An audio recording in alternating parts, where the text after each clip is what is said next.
శాసనసభ్యురాలు మా సోదరి కుమారి లాస్యానందిత గారు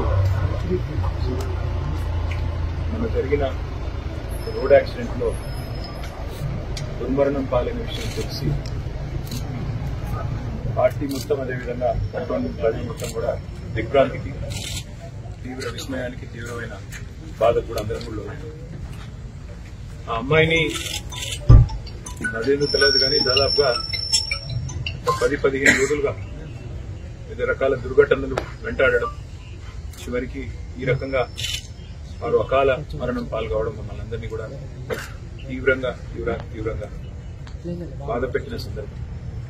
దురదృష్టవశాత్తు నేను ఆ రోజు విదేశాల్లో ఉండడం వల్ల రాలేకపోయాను.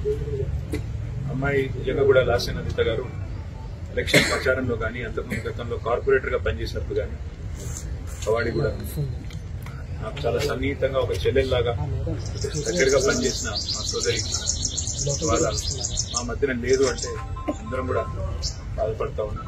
దాంతో పాటు ఆ కుటుంబానికి సంవత్సరం కిందటనే పెద్ద దిశలా ఉన్న కంటోన్మెంట్ 5 సార్లు శాసనసభ్యుడిగా పనిచేసిన సీనియర్ ఎమ్మెల్యే సాయన్న గారు సంవత్సరం కిందట వారు మరణించడం, తర్వాత వారి కూతురు దివంగత ఎమ్మెల్యే గారు కూడా అకాల మరణం పాల్గొవడం నిజంగా కుటుంబానికి భగవంతుడు మనోధైర్యాన్ని ప్రసాదించాలని ఈ శోకాతప్త సందర్భంగా వారి కుటుంబం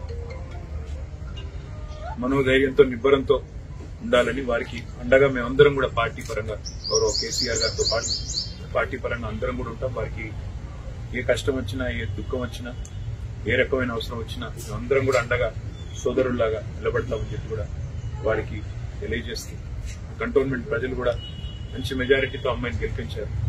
వారికి కూడా ఈ మరణం తీరని లోటు తప్పకుండా వారందరికీ కూడా పార్టీ అండగా ఉంటుందని చెప్పి కూడా తెలియజేస్తుంది.